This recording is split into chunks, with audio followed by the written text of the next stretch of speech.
आज के वीडियो में एक्टिनोमाइसीटीज को चित्र और उदाहरण के द्वारा समझाएंगे, जिसके अंतर्गत एक्टिनोमाइसीटीज क्या है, इसके कार्य कौन कौन से होते हैं, इसमें जनन कैसे होता है, इसके लक्षण कौन कौन से हैं, ये संरचना में कैसी दिखती है, इसकी संरचना यानी कि, और एक्टिनोमाइसीटीज का आर्थिक महत्व आपको समझाएंगे। तो चलिए सबसे पहले जानते हैं कि एक्टिनोमाइसीटीज क्या हैं। ये कवक जाल के रूप में मिलने वाले बैक्टीरिया हैं। मतलब जैसे कवक का जाल होता है, वैसे ही कवक जाल के रूप में मिलने वाले जीवाणु होते हैं या बैक्टीरिया होते हैं, अथवा कहें तो एक्टिनोमाइसीटीज बैक्टीरिया का एक विषम समूह है जो ग्राम पॉजिटिव फिलामेंट्स शाखित विकास पैटर्न के साथ होता है।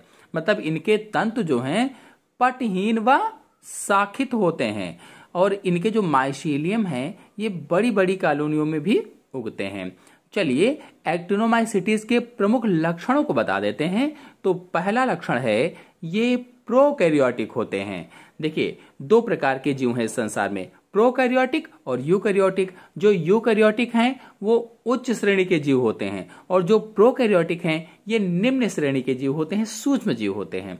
तो जो एक्टिनोमाइसीटीज है ये प्रोकैरियोटिक हैं, मतलब वास्तविक जीवाणुओं की तरह ये सभी प्रोकैरियोटिक होते हैं। जैसे वास्तविक जीवाणु होते हैं, वास्तविक बैक्टीरिया होते हैं, प्रोकैरियोटिक होते हैं, वैसे ही ये भी उन्हीं की तरह से प्रोकैरियोटिक होते हैं। फिर दूसरा लक्षण है ये अधिकतर एरोबिक लेकिन कुछ एन एरोबिक होते हैं। देखिए एरोबिक का मतलब है कि वायवीय होते हैं, तो अधिकतर कैसे हैं, वायवीय जीव हैं, लेकिन कुछ एन एरोबिक कहा गया मतलब कुछ अवायवीय भी हो सकते हैं। फिर अगला है यह जल और थल दोनों पर उगते हैं, जल पर भी और थल पर भी, यानी ये आमतौर पर मिट्टी में रहते हैं आमतौर पर, लेकिन कभी कभी समुद्री वातावरण में भी पाए जा सकते हैं। आमतौर पर तो मिट्टी में रहते हैं लेकिन कभी कभी समुद्री वातावरण में भी पाए जा सकते हैं। इसीलिए हम कह सकते हैं कि यह जल और थल दोनों पर उगते हैं।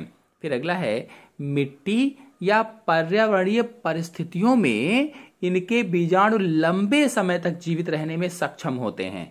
अगर मिट्टी है या पर्यावरण में रह रहे हैं तो इन स्थितियों में क्या होता है कि जिनको बीजाणु होते हैं वो लंबे समय तक रह सकते हैं जीवित, और इन स्थितियों में बीजाणु अंकुरित होकर रोगाणु नलिकाएं बनाते हैं। जब अंकुरित होते हैं तो रोगाणु की नलिकाएं बनाते हैं और ये नलिकाएं आगे चलकर माइसीलियम का निर्माण कर लेती हैं या माइसीलियम बना लेती हैं।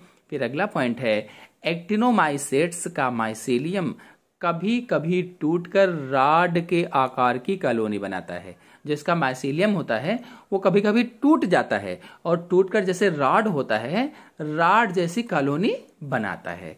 फिर नेक्स्ट है एक्टिनोमाइसेट्स के कई सदस्यों को बीजाणु बनाने के लिए भी जाना जाता है। इसके कई सदस्य बीजाणु का भी निर्माण करते हैं, स्पोर्स का भी निर्माण करते हैं, जिसमें स्पोरेंजिया या बीजाणु हाइफी पर पाए जाते हैं। जो स्पोरेंजिया हैं ये कहाँ पाए जाते हैं, हाइफी पर पाए जाते हैं, या जो बीजाणु हैं ये हाइफी पर पाए जाते हैं।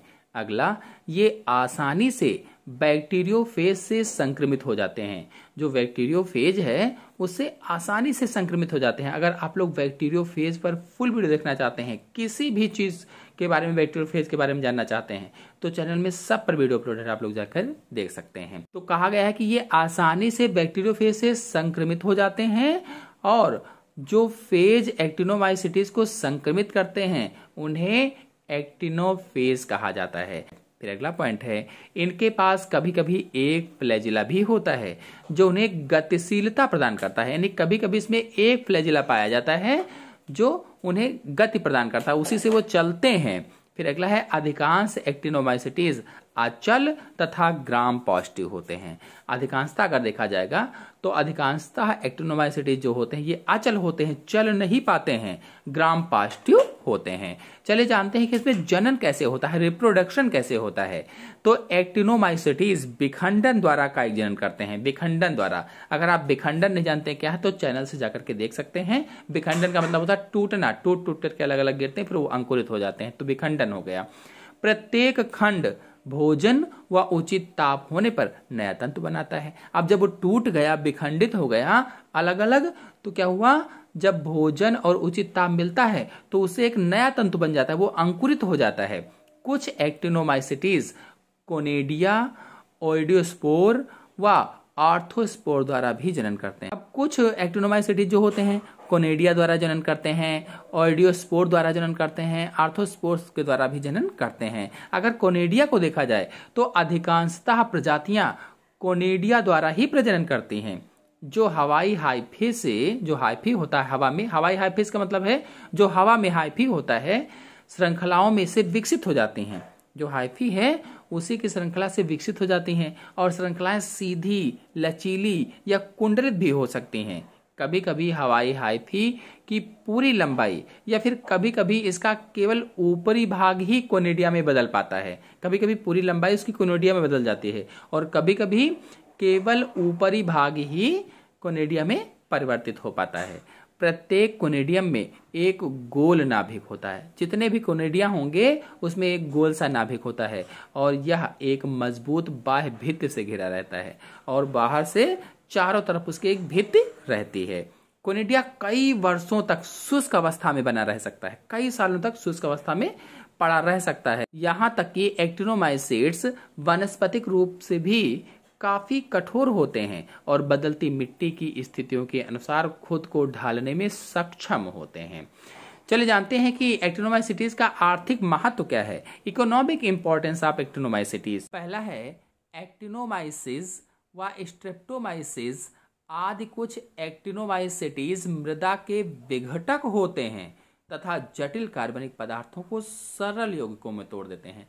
यानी जो एक्टिनोमाइसिस है, स्ट्रेप्टोमाइसिस है, ये क्या करते हैं कि मिट्टी के जटिल कार्बनिक पदार्थों को सरल यौगिकों में तोड़ देते हैं। फिर अगला है, ये जियोस्मिन नामक एक यौगिक का उत्पादन करते हैं जो मिट्टी को मिट्टी जैसा रंग देता है। कौन से यौगिक का? जियोस्मिन नामक यौगिक का उत्पादन करते हैं जो मिट्टी को मिट्टी जैसा रंग प्रदान करता है। अगला है, एंटीबायोटिक पदार्थों के उत्पादन के रूप में एक्टिनोमाइसिट्स काम आते हैं। एंटीबायोटिक पदार्थ यानी एंटीबायोटिक दवाओं के उत्पादन में एक्टिनोमाइसिट्स काम आते हैं। जैसे स्ट्रेप्टोमाइसिस से स्ट्रेप्टोमाइसिन बनती है, टेरामाइसिन बनती है, एरिथ्रामाइसिन बनती है, क्लोरोमाइसिटिन आदि एंटीबायोटिक औषधियाँ प्राप्त की जाती हैं। मतलब यह स्ट्रेप्टोमाइसिन, स्ट्रेप्टोथ्रिसिन और एक्टिनोमाइसिन जैसे रोगाणुरोधी यौगिकों का उत्पादन कर सकता है। फिर अगला पॉइंट है, एक्टिनोमाइसिटीज की कुछ परजीवी जातियां पादपों व जंतुओं के लिए रोग उत्पन्न करती हैं या घातक रोग उत्पन्न करती हैं। यानी एक्टिनोमाइसिटीज की कुछ ऐसी परजीवी जातियां हैं, पैरासिटिक स्पेसीज हैं, जो प्लांट्स और एनिमल्स में घातक रोग पैदा करती हैं। फिर अंतिम है, जीनस फ्रैंकिया एक डाइजोट्रॉफ है जो जैविक नाइट्रोजन स्थिरीकरण में सक्षम है। जैविक नाइट्रोजन स्थिरीकरण में। इस तरह से आज की वीडियो में मैंने आप लोगों को एक्टिनोमाइसिटीज के बारे में पूरी जानकारी बताई। आशा है आपको अच्छे समझ में आ गई होगी। समझ में आ गई हो तो वीडियो को लाइक और शेयर कीजिए। चैनल पर नए हैं तो चैनल को सब्सक्राइब कर लीजिए। धन्यवाद।